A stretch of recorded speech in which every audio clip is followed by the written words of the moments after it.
Olá, amigos do jornal SP Repórter, aqui jornalista Charles Eliseu. E no dia 19 de fevereiro, Taboão da Serra completa 62 anos de aniversário.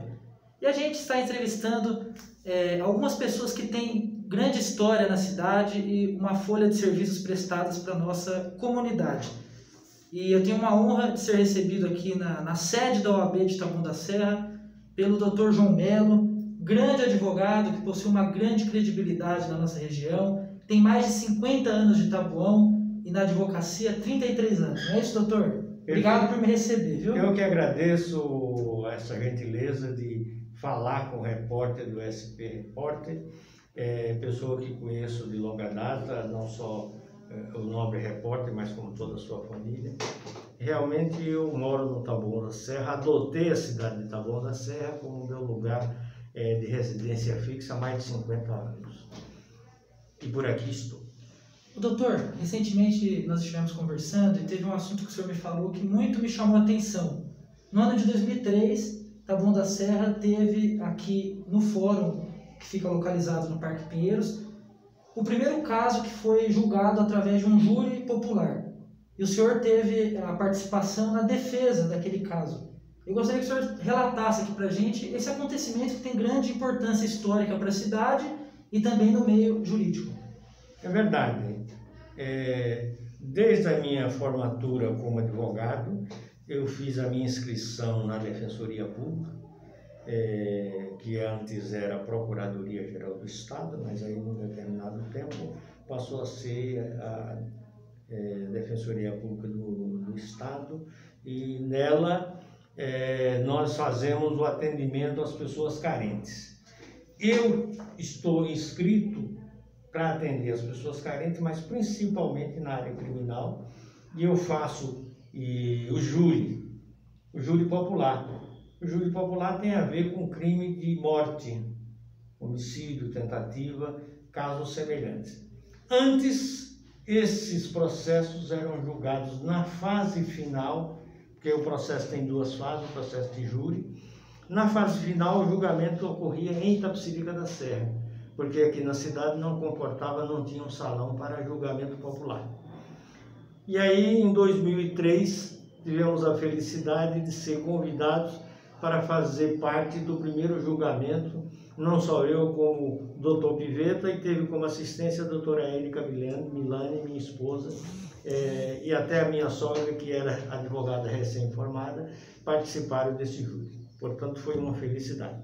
O promotor da época era o doutor Galeano, o juiz era o José Riscala, que hoje já estão em outra comarca. E a defesa teve êxito naquele caso? Sim, tivemos a felicidade de construir uma tese em face de um problema, vamos dizer, de matemática. O local do crime era uma empresa próxima do Pirajussara, em que tinha um muro de mais de 2 metros de altura. E, segundo a acusação, os dois réus que estavam envolvidos nesse processo teriam tentado matar o vigilante do local, dando um tiro, e uma das pessoas que estavam presentes no ato, ele chegou a afirmar no júri, como testemunha, que viu tudo, só que ele estava atrás do muro. E esse muro tinha 2,10 metros de altura. E não era possível um cidadão com 1,65 m, porque eu tive a ousadia de ficar do lado dele em pé na hora das perguntas que o advogado pode fazer, e me colocando emparelhado com essa pessoa, eu vi que ele tinha a minha altura. E eu sou uma pessoa de estatura baixa, 1,65 m. Naturalmente, alguém que tem 1,65 m não poderia ter visto alguma coisa do lado do muro, do outro lado do muro, que tem 2,10 m. E essa foi a tese que eu construí e que derrubei no júri. Ainda tivemos a felicidade, porque o promotor de justiça, na ansiedade de condenar, porque o papel do promotor de justiça é mais defender a sociedade. E defender a sociedade, muitas vezes, é pedir absolvição quando a prova é de absolvição. Mas na maioria das vezes é pedir a condenação. E naquele caso, ele queria a condenação. E quando eu disse que o muro tinha 2,10 metros, ele teve a ousadia e não muita felicidade de sair com 1 metro e medir os blocos de cimento que tem ainda hoje nas paredes do fórum. E ele voltou para o plenário para dizer, pessoal, esse advogado ficou louco. A parede não pode ter a altura que ele está dizendo, porque os blocos só têm 18 centímetros de altura. E aí eu rebati que foi algo de muita algazarra, porque eu falei assim, então tá bom, promotor, o bloco tem 18, o senhor faz uma casa sem massa. Alguém fica debaixo de uma casa feita só com o bloco sem a massa, e aí todo mundo caiu da algazarra, mas a finalidade era convencer os 7 jurados de que a testemunha estava mentindo, tinha construído uma tese para condenar o réu. E então o réu foi absolvido por unanimidade. E aquele caso marcou a carreira do senhor? Marcou a minha carreira porque foi o primeiro que eu fiz na cidade. Eu já vinha fazendo outros em Tapicirica, mas lá ficava longe, ninguém tomava conhecimento. E aqui foi o primeiro e lotou. Plenário lotado. Plenário lotado. E ainda hoje, falando disso recentemente, alguma pessoa passou uma mensagem para mim, dizendo assim, lembro do senhor quando fez o primeiro júri no Taboão da Serra. Que bacana. E eu fico muito feliz de ter participado disso aí. Para quem não sabe, além de advogado com grande credibilidade na região, o Dr. João Melo também por 16 anos foi ouvidor municipal da Prefeitura de Taboão da Serra, na gestão do prefeito Dr. Evilásio Farias e na gestão também do ex-prefeito Dr. Fernando Fernandes. Dr. João, eu gostaria que o senhor falasse, eu sei que o senhor teve várias boas iniciativas à frente da ouvidoria. Eu queria que o senhor falasse aí para os nossos leitores algumas das iniciativas que o senhor gerou lá à frente da Eu vou falar um pouco, se me permite, claro. Do início da ouvidoria. Eu era só um advogado. E um dia eu fui convidado pelo futuro prefeito de Taboão da Serra, que ia se candidatar, Evilásio Farias, que era deputado federal. E ele me chamou no gabinete e disse, você precisa ir para Brasília fazer um pequeno curso sobre ouvidoria, lá no governo federal. E eu estive em Brasília por 10 a 15 dias estudando o que era ser ouvidor. E lá eu aprendi no governo federal, no departamento apropriado, que fala de ouvidoria. Fiz específico para isso. Eu fiz esse curso e vim para cá com a cabeça pronta para deixar um pouco a advocacia de lado, porque a ouvidoria seria algo novo, e eu vim implantar no Taboão da Serra a ouvidoria. Então eu fui a pessoa que, com o decreto do prefeito Evilásio, constituía a primeira ouvidoria da cidade. Mas naquele tempo eram poucas pessoas trabalhando e tudo muito... A burocracia da ouvidoria era no papel, porque era o início, nós não tínhamos nada.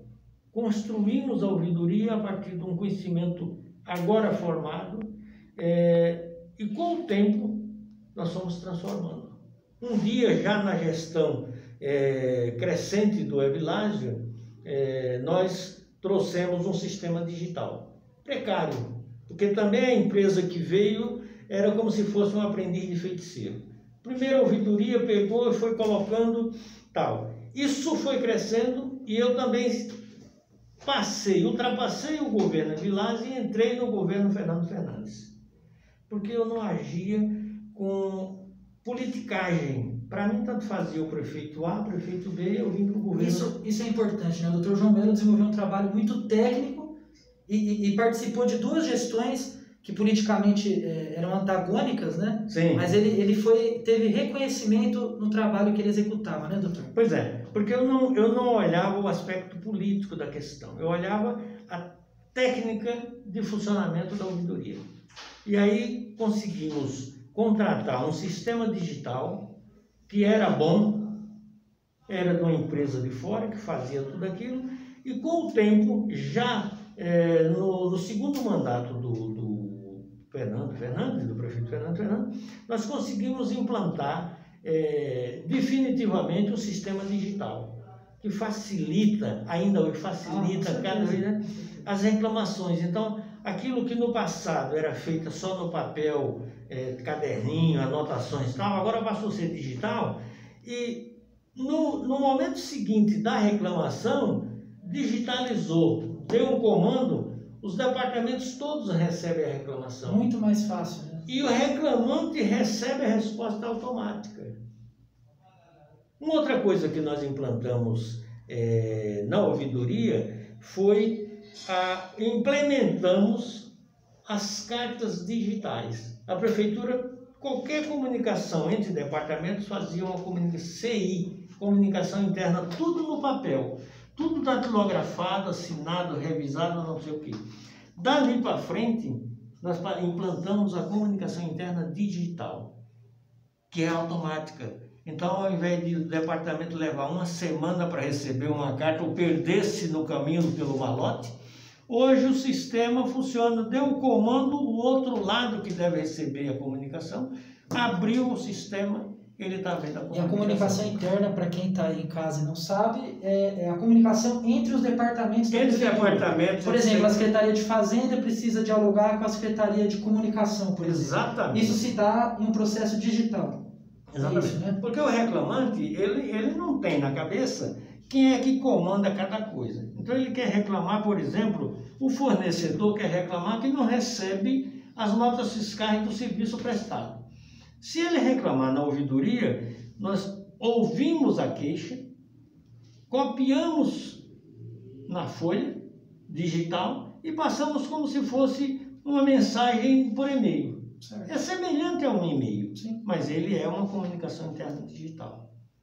A outra coisa que eu posso falar da comunicação interna digital foi a economia de dinheiro e de papel.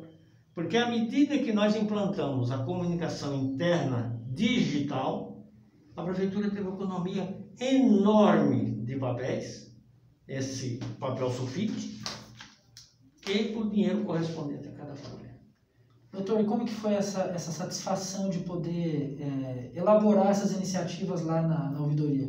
Olha, a satisfação é tão grande que hoje eu não estou mais na ouvidoria, mas é algo que eu sinto como foi uma criação minha e algo que tenho muito prazer de dizer que fiz isso. Já fiz algumas palestras fora, em outras cidades, fora do estado de São Paulo, em que eu vou apresentar a motivação dessa comunicação digital. Eu não vou negociar a empresa que está fazendo, mas eu vou dizer no local, para o ouvidor, para as ouvidorias locais, o que é bom fazer em termos de digitalização para agilizar, para fazer funcionar. Isso é uma satisfação, não tem dinheiro que pague.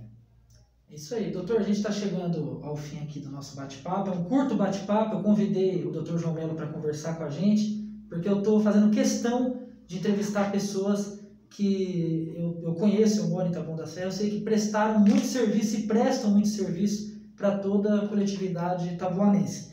Doutor, nessa esteira, utilizando uma linguagem jurídica, eu gostaria que o senhor deixasse uma mensagem para a população de Taboão da Serra, que no próximo dia 19 celebra 62 anos de emancipação político-administrativa.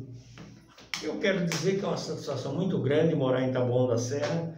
Tive a satisfação de conhecer pessoalmente a prefeita Laurita Ortega. Nossa. Laurita Ortega Maia. Grande Laurita. Conheci aqui Nicola Vivilecchio, que era corretor de imóveis, e me vendeu um terreno na Vila Sônia do Taboão. O seu Nicola? Nicola Vivilecchio. Depois ele adoeceu, teve que amputar a perna e tal. E tive o prazer de desfrutar da amizade de um vereador emancipador de Taboão da Serra, chamado Arthur Félix.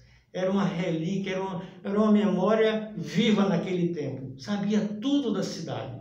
Então, é uma satisfação muito grande ter que comemorar 62 anos de emancipação.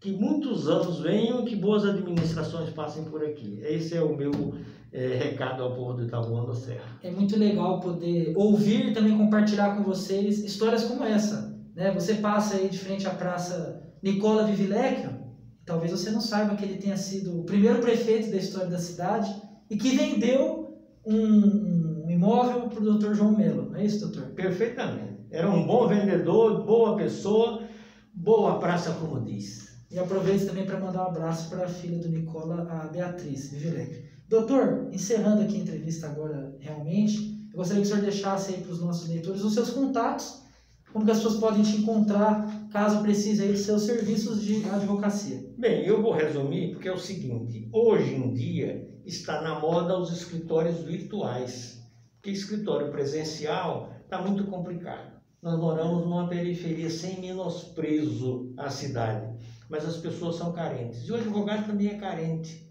e não pode pagar, não ter despesas, pagar aluguel caro de um espaço físico para ficar aguardando uma comunicação. Então está em moda os escritórios virtuais. E a própria OAB, da qual nós participamos, e aí eu volto um pouquinho na memória, eu fui presidente de 95 a 97, também tenho esse prazer, ele está inaugurando em breve aqui, nesse local que estamos, a sala virtual, onde você vai fazer o coworking, que é o atendimento virtual com hora marcada. Você não precisa ter um espaço físico para atender a clientela. O endereço? O endereço vou dar o endereço virtual, joãosmelo2@adv.oabsp.org.br. O meu telefone é 11 98806 2564. Mas isso não significa que eu não possa atender presencialmente. Se houver necessidade, eu tenho espaço físico suficiente em outro local que eu possa indicar para cada cliente, dependendo da questão.